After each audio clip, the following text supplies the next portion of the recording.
नमस्कार दोस्तों, स्वागत है आपका आपके अपने यूट्यूब चैनल अमन प्रयास जीके जिसमें। तो जैसा कि फ्रेंड्स, आज है आपका 26 सितंबर और 26 सितंबर को आपका आज लास्ट दिन है एसएससी सीजीएल का एग्जाम जो कि फर्स्ट शिफ्ट का भी समाप्त हो गया है। फर्स्ट में आपके 25 जीके जिसके प्रश्न पूछे गए थे, उन 25 प्रश्नों में से अधिकतम जितना रियल प्रश्न मिल सकते थे वो मुझे मिल गए हैं। तो आज के इस वीडियो में हम उन सभी प्रश्नों को डिस्कस करने वाले हैं।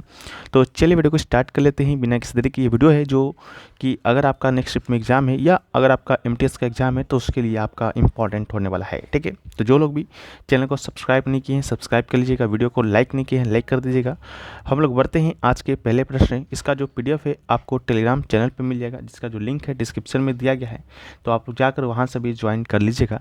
तो आज का जो हमारा जो पहला जो प्रश्न है वह पूछा गया कि डीपीएसपी जो है आपका किस अनुच्छेद से किस अनुच्छेद तक है। ठीक है, तो डीपीएसपी के बारे में हमने लगभग सभी दिन है जो कि कुछ ना कुछ चर्चा किया ही होगा। तो डीपीएसपी की बात करते हैं तो जो डीपीएसपी है वो दोस्तों आपका अनुच्छेद 36 से अनुच्छेद 51 तक में है, जो कि आपका वर्णित है। और इसके अलावा अगर आपसे भाग पूछा जाता है तो ये आपका भाग 4 में है। और डीपीएसपी की बात करते हैं तो यह आपका आयरलैंड के संविधान से लिया गया है। डीपीएसपी एक कल्याणकारी राज्य के लिए एक विशाल सामाजिक, आर्थिक और राजनीतिक कार्यक्रम का निर्माण करता है।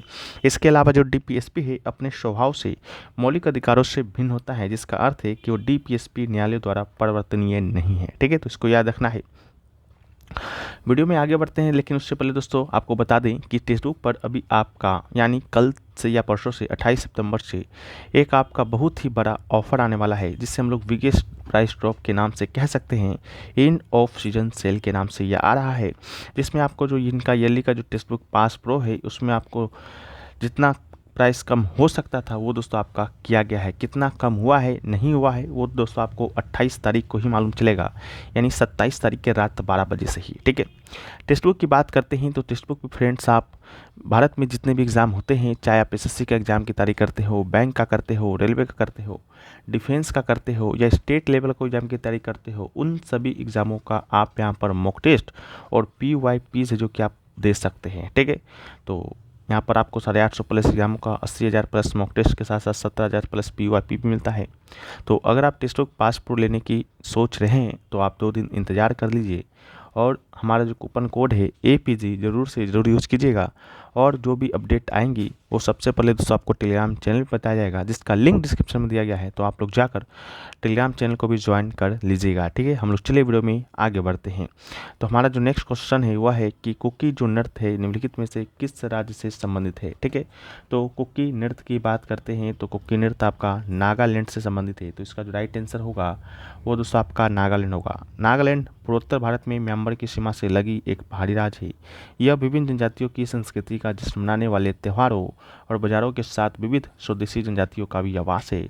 इसकी राजधानी आपका कोहिमा है।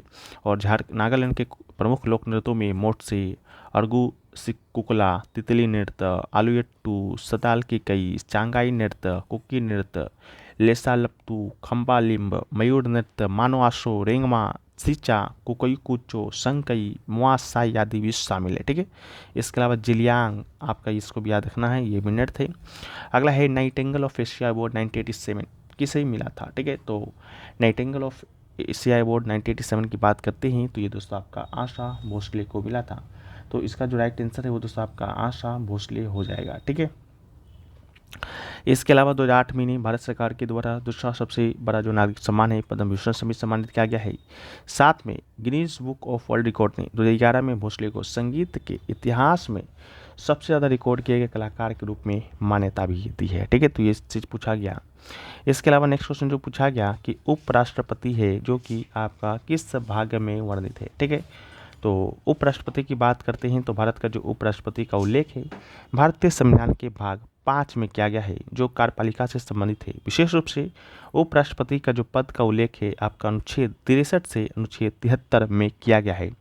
इस बात को भी आप याद रखिएगा। ठीक है, नेक्स्ट क्वेश्चन जो पूछा गया वो पूछा गया कि 1983 पर्यावरण संरक्षण अधिनियम इनमें से किसे सभी प्रकार के प्रदूषण को कम करने की शक्ति देता है। 4 ऑप्शन दिया गया था, नगर पालिका, राज्य सरकार, सुप्रीम कोर्ट और केंद्रीय सरकार। ठीक है, तो आपको बता दें इसका जो राइट आंसर है आपका केंद्रीय सरकार होने वाला है। ठीक है, इसके अलावा 1986 का पर्यावरण संरक्षण अधिनियम इन्वायरमेंट प्रोटेक्शन एक्ट केंद्र सरकार को सभी प्रकार के प्रदूषण को रोकने और नियंत्रित करने का अधिकार या शक्ति देता है। अगला है कि who among the following on the Singapore Open 2022 super 500 trophy. तो इसका राइट आंसर आपका पीवी सिंधु होगा। Indian shuttler PV Sindhu claimed her maiden women's single title in Singapore Open badminton tournament on 17 July 2022. She defeated by Wang Ziyi of China in the final of the Singapore Open. अगला जो है आपको 4 समाज का मिलान करने के लिए आया था। रामकृष्ण मिशन, आर्य समाज, प्रार्थना समाज और आपका ब्रह्म समाज, ठीक है। और उसके संस्थापकों से आपको ये मिलान करना था। तो रामकृष्ण मिशन का स्थापना स्वामी विवेकानंद, आर्य समाज की स्थापना स्वामी दयानंद सरस्वती, प्रार्थना समाज की स्थापना आत्माराम पांडुरंग और ब्रह्म समाज का स्थापना राजा राम मोहन राय। ब्रह्म समाज का स्थापना 1829 में, प्रार्थना समाज का स्थापना आपका 1867 में और आर्य समाज का स्थापना आपका 1875 में। और रामकृष्ण मिशन का स्थापना कब हुआ था आप लोग कमेंट सेक्शन में बताइएगा। नेक्स्ट क्वेश्चन पूछा गया कि which part of Indian constitution deal with the state legislature, ठीक है। तो इसका राइट आंसर पार्ट 6 होगा। भारतीय संविधान का जो पार्ट 6 है वो आपका राज्य विधानमंडल से संबंधित है, ठीक है। इसमें राज्य विधायिका और कार्यकारी शाखा शामिल है। राज्य विधायिका के संगठन, संरचना, अवधि, अधिकारी, प्रक्रियाएं, विशेषाधिकार और अन्य जिम्मेदारियां संविधान के भाग 6 में अनुच्छेद 168 से 212 तक दिया गया है, ठीक है। तो इसको भी याद रखना है। अनुच्छेद 168 राज्य में विधानमंडल के गठन से, 69 आपका विधान परिषद के गठन से, 70 आपका विधानसभा के संरक्षण से, ठीक है। यही सब चीज़ें हैं, तो इसको भी याद रखिएगा। भाग 7 जो है ये आपका है राज्यों को भारतीय संविधान के भाग 7 में शामिल किया गया था पहली अनुसूची के भाग बी में, लेकिन इसे आपका निरस्त कर दिया गया था, तो इसको भी याद रखना है। अगला है कि सुल्तान ने कृषि की देखभाल के लिए एक अलग विभाग दीवान ए अमीर कोही की स्थापना किया था। दीवान ए अमीर कोही की स्थापना मोहम्मद बिन तुगलक के द्वारा किया गया था। इसका उद्देश्य कृषि के तहत भूमि में वृद्धि करना था। दीवान ए कोही के तहत किसानों को मवेशी, बीज खरीदने और कुओं की खुदाई के लिए ऋण दिया गया था, लेकिन कोई लाभ नहीं दिया गया। इसके अलावा दीवान ए बंदगान गुलामों का विभाग था फिरोज शाह तुगलक के द्वारा। दीवान ए मुस्तखराज बकाया विभाग था अलाउद्दीन खिलजी के द्वारा। दीवान ए वजरत राजस्व और वित्त विभाग था मुगल समाज के द्वारा शुरू किया गया था। दीवान ए कुजा न्याय विभाग मुगल साम्राज्य। दीवान ए अर्ज कल आया था सेना विभाग बलबन के द्वारा, ठीक है। अगला है गंगा नदी के उत्तरी तट की कौन सी सहायक नदी काली गंडक और त्रिशूल गंगा नामक 2 धाराओं से मिलकर बना है। आपसे साफ साफ पूछा गया था कि गंडक नदी है, उस गंडक नदी किसकी सहायक नदी है, जिसका राइट आंसर आपका गंगा नदी था, ठीक है। तो बस यही पूछा गया था, बाकी और कुछ नहीं पूछा गया था, तो और कुछ आप याद भी मत कीजिएगा। गंडक नदी को हम लोग नारायणी और गंडक के नाम से भी जानते हैं। नेपाल की प्रमुख नदियों में से एक है। भारत में गंगा की बाएं किनारे की सहायक नदी है, ठीक है। अगला क्वेश्चन पूछा गया कि हाउ मेनी राइस क्रॉप्स बंगालिनस इन अ ईयर, ठीक है। तो बंगाल में एक वर्ष में 3 बार धान की फसल उगाई जाती है। पहला है आउश, ठीक है। यह फसल मानसून के दौरान बोई जाती है और नवंबर दिसंबर में काटी जाती है। दूसरा है आमन, यह फसल जून जुलाई में बोई जाती है और नवंबर दिसंबर में काटी जाती है। तीसरा है बोड़ो, यह फसल सर्दियों में बोई जाती है, अप्रैल मई में काटी जाती है। तो ये आपसे पूछा गया था, ठीक है। हमारा जो नेक्स्ट क्वेश्चन जो पूछा गया फ्रेंड्स, वो आपसे पूछा गया कि सीजनल अनएम्प्लॉयमेंट है जो आपका किस क्षेत्र में है जो कि देखा जाता है, ठीक है। तो सीजनल अनएम्प्लॉयमेंट की बात करते हैं तो ये जो अनएम्प्लॉयमेंट है वो दोस्तों आपका एग्रीकल्चर यानी कि कृषि के क्षेत्र में देखा जाता है, ठीक है। जिससे के बारे में हम लोग बहुत दिनों से भी चर्चा करते आ रहे हुए हैं अनएम्प्लॉयमेंट के बारे में कि कौन सा एम्प्लॉयमेंट कौन से क्षेत्र में देखा जाता है, जिसका आपको PDF भी दिया जा चुका था, ठीक है। तो वहाँ से भी आप लोग इसका ये लगा सकते थे, ठीक है। इसके अलावा जो है नेक्स्ट जो क्वेश्चन आपसे पूछा गया था वो पूछा गया था कि मैमल एंड बर्ड्स में सिमिलरिटी क्या है, ठीक है। 4 ऑप्शन दिए गए थे और आपको उसमें से ही आपको क्या बताना था, सिमिलरिटीज बताना था, ठीक है। तो इसका जो राइट आंसर था आपका वार्म ब्लड यानी कि गर्म खून ही आपका इन दोनों का क्या है, तो सिमिलरिटी है यानी कि समानता है, ठीक है। अगला है ब्लू लाइन आपका किस खेल से संबंधित है, तो ब्लू लाइन से आपका आया। तो ब्लू लाइन की बात करते हैं तो ब्लू लाइन का संबंध आइस हॉकी से है। ये पर शायद आपका कल भी पूछा गया था और आज भी पूछा गया है। अगला है कि पल्लवों को जो हराकर किसने वातापी पर जो है सत्ता हासिल किया था, ठीक है।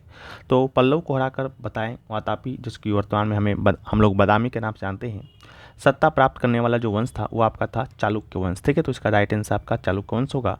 और चालुक्य वंश के किस शासक पल्लव को हराया था, तो चालुक्य वंश के पुलकेशिन द्वितीय था जिसने राजा महेंद्र वर्मन प्रथम को हराया था, ठीक है। तो महेंद्र वर्मन प्रथम को हराया था, पल्लव राजा था वो, और पुलकेशिन द्वितीय चालुक्य राजा था, तो वंश भी आपका आता है, तो इसको भी आप लोग याद रखना है। साथ में जो एक क्वेश्चन आपसे और पूछा गया था वो पूछा गया था आपका लोक रंजन फेस्टिवल, ठीक है। लोक रंजन जो आपका फेस्टिवल है वो दोस्तों आपका किस राज्य का है, ठीक है। तो लोक रंजन फेस्टिवल की बात करते हैं तो ये जो फेस्टिवल है वो दोस्तों आपका किया जाता है वो आपका मध्य प्रदेश का ये आपका लोक रंजन फेस्टिवल है। तो मध्य प्रदेश आपका इसका राइट आंसर हो जाएगा। ये लोक रंजन फेस्टिवल जो है आपका एक ट्राइबल है एंड फोक डांस है, ठीक है। ये आपका खजुराहो मध्य प्रदेश में है जो कि आपका मनाया जाता है। ये फेस्टिवल आपका आमतौर पर दिसंबर मंथ में मनाया जाता है, ठीक है। तो इसको भी याद रखिएगा।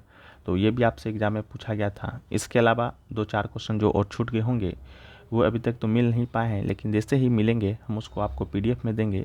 पीडीएफ आपको टेलीग्राम चैनल पे इसका मिल जाएगा, ठीक है। वहाँ पर जाइएगा तो सीजीएल एग्जाम के सभी शिफ्टों का पीडीएफ है जो कि 9 से शुरू हुआ था और आज 26 को समाप्त होगा, वहाँ तक का पीडीएफ आपको वहाँ पर देखने को मिलेगा, ठीक है। तो आप लोग जाकर उसको एक बार रिवाइंड कर लीजिएगा, पीडीएफ को प्राप्त कर लीजिएगा। तो मिलते हैं हम लोग नेक्स्ट वीडियो में फ्रेंड्स, तब तक के लिए जय हिंद।